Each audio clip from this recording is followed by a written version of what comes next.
Bismillahirrahmanirrahim. Assalamualaikum warahmatullahi wabarakatuh.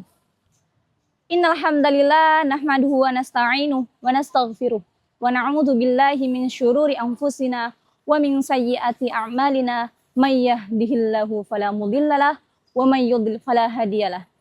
Amma ba'du. Allahumma shalli ala Muhammad wa ala ali Muhammad. Pertama-tama, salam sejahtera kepada kita semua teman-teman. Sebelumnya perkenalkan, saya Maesaroh, mahasiswi UIN Sunan Kalijaga Yogyakarta dari jurusan PAI kelas 1A. Yang terhormat kepada dosen kami, Profesor Dr. Emma Marhumah MPD, yang kami banggakan teman-teman semua jurusan PAI kelas 1A. Dan yang saya hormati dan banggakan kepada teman-teman semua yang sedang menyimak video ini. Pada kesempatan ini, saya akan mengajak teman-teman semua untuk mengkritisi dan menelusuri tentang informasi yang akhir-akhir ini viral di sosial media, yaitu seputar tentang isu keagamaan. Tahukah teman-teman semua, tidak semua hadis yang kita dapatkan dari sosial media itu kualitasnya sahih loh. Kok bisa? Betul, karena kita seringkali melihat di sosial media bermunculan hadis-hadis yang kualitasnya itu sangat diragukan, atau kita sebut juga istilahnya zaman sekarang hoax. Atau dalam bahasa Arab kita sebut hadis ini kualitasnya itu maudhu atau disebut hadis palsu.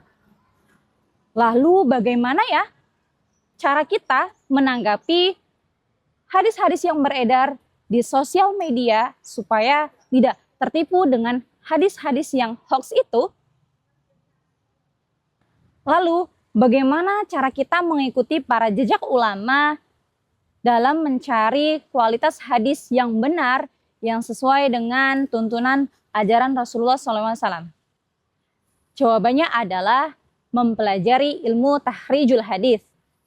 Pada kesempatan kali ini, saya mengajak teman-teman semua untuk mendalami tentang ilmu tahrijul hadis, yaitu bagaimana pengertian ilmu tahrijul hadis, bagaimana manfaat tentang ilmu tahrijul hadis, lalu seperti apakah tujuan adanya ilmu tahrijul hadis ini, lalu kira-kira metode apakah yang sangat tepat untuk mendalami ilmu tahrijul hadis ini.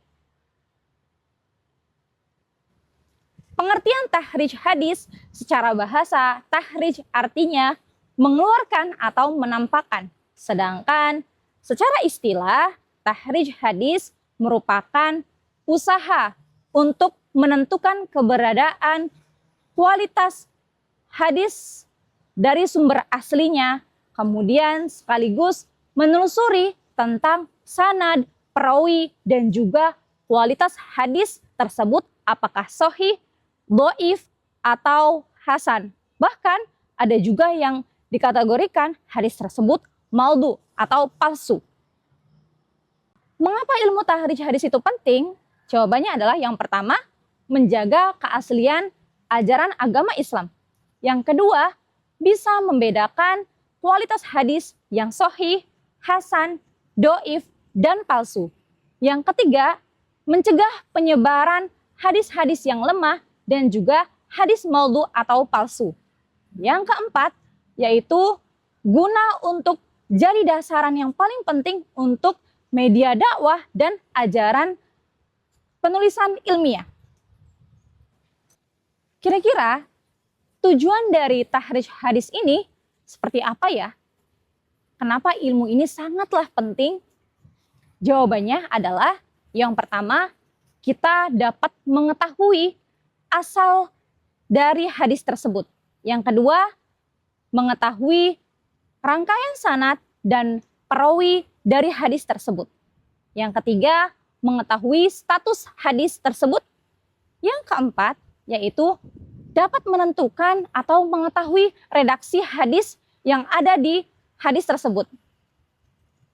Berikut beberapa metode yang sering digunakan oleh para ulama dalam mentahrij hadis.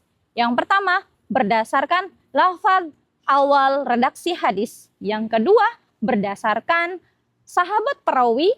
Yang ketiga, berdasarkan tema hadis. Yang keempat, yaitu berdasarkan kata kunci yang sangat familiar di dalam redaksi hadis tersebut.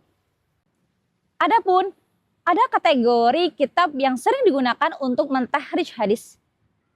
Ada dua kategori kitab yang sering digunakan oleh para ulama dalam mentahrij hadis, yaitu pertama, kitab induk yang disebut Kutubut Tis'ah. Di antaranya ada Sahih Bukhari, Sahih Muslim, Sunan Ibnu Majah, Sunan Abu Dawud, Sunan At-Tirmidzi, dan Sunan An-Nasai. Yang kedua, kitab tahrij berdasarkan indeks, yaitu ada yang pertama, ada Tufah Al-Ashraf, yang kedua, Jami' Al-Fawaid, yang ketiga ada Mu'jam Al-Mufahras. Di era digital sekarang, kita juga dimudahkan untuk mentahrij hadis melalui internet. Di antaranya, teman-teman semua bisa mengakses kitab Muktabah Syamilah melalui aplikasi ataupun website. Ada Jawami'ul Kalim, kemudian ada ensiklopedia hadis dari Kementerian Agama. Sangat mudah kan teman-teman untuk mentahrij hadis di era digital sekarang. Untuk itu, jangan malas-malas untuk mentahrij hadis, karena tahrij hadis merupakan ibarat kata Google Maps kita untuk mencari hadis dengan kualitas yang sahih dan benar.